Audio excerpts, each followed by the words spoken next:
Okay, that was clickbait, I admit it. Hey guys, Roberto here. So in this video, we're going to be talking about content creation, specifically three things. I'm going to be sharing with you a panel that I did at the LinkedIn local event here in Kuala Lumpur a couple of weeks back. On the panel, I had Bob Lowe, and the both of us are going to be sharing our thoughts on three key matters for content creation. Number one, whether it's better to have long or short posts and content in general. Number two, whether it's better to get shares or likes. And finally, number three, Bob is going to be going into detail on this about the kind of content you should be creating for different platforms and whether it makes a difference in terms of what content to put out for what platform. So, without further ado, and we'll leave the measuring tape aside. Let's get into it.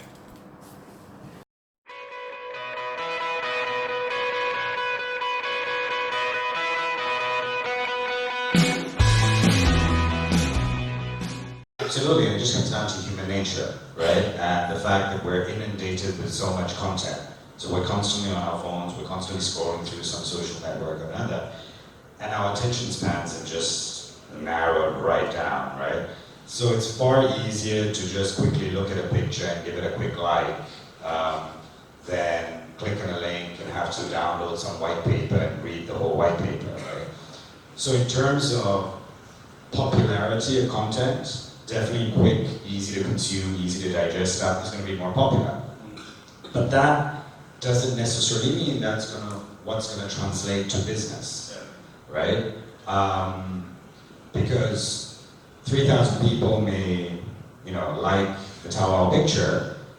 200 people might actually read the white paper, but out of that 200, you're going to get 2 customers, and that's what counts, if from a business point of view. But in terms of the nature of the content, yeah, it's definitely quick, easy to consume. That's why even videos, you always get people giving you this guideline of, keep it between 1 to maximum kind of 3 minutes, and don't make it longer, etc.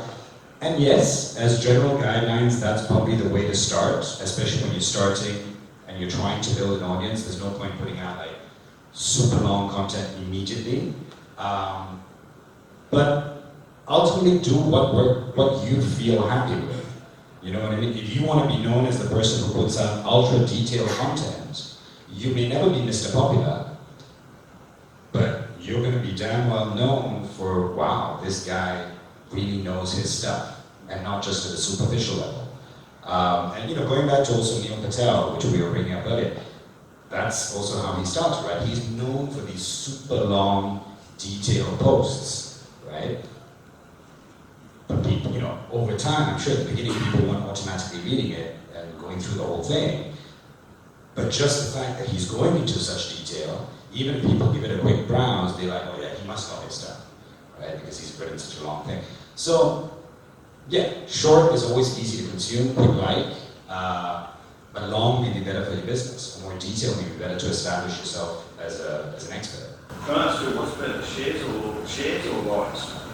If you ask me, I always aim for share. As a social media user, I bet, of 100 interactions that you have, 99 are probably likes, and one thing you share, right? Because when you share something, you're really giving it a stamp of approval, and you're attaching your own personal self to that content.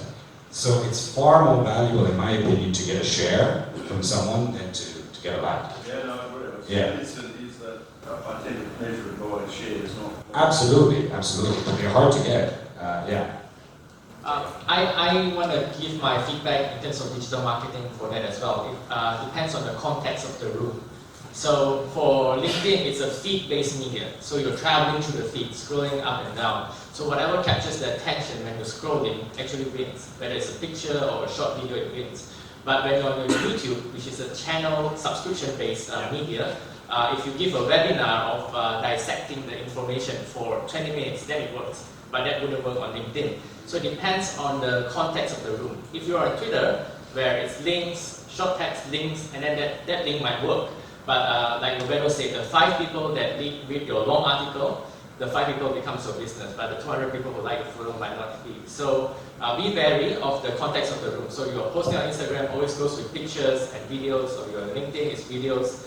But if you're on Twitter or you're on YouTube, then it's a different context of the media channel. So that's very close. Yeah, sorry, I just want to add on, but that's a very Very valuable point, and thanks for bringing it up. So it really depends on what platform and what network you're on, right? And that's why also one of the things is don't try and do everything at once. At least I think it's not a good idea to be trying to dominate all channels at the same time, because it's very hard to do. Very, very hard to do. Yeah, so like pick one or two, or even one, and really be good at one. And as he's saying, so LinkedIn is very much a feed kind of thing. People aren't going on LinkedIn and searching for articles. They rarely do that. They search for people, but not so much for content.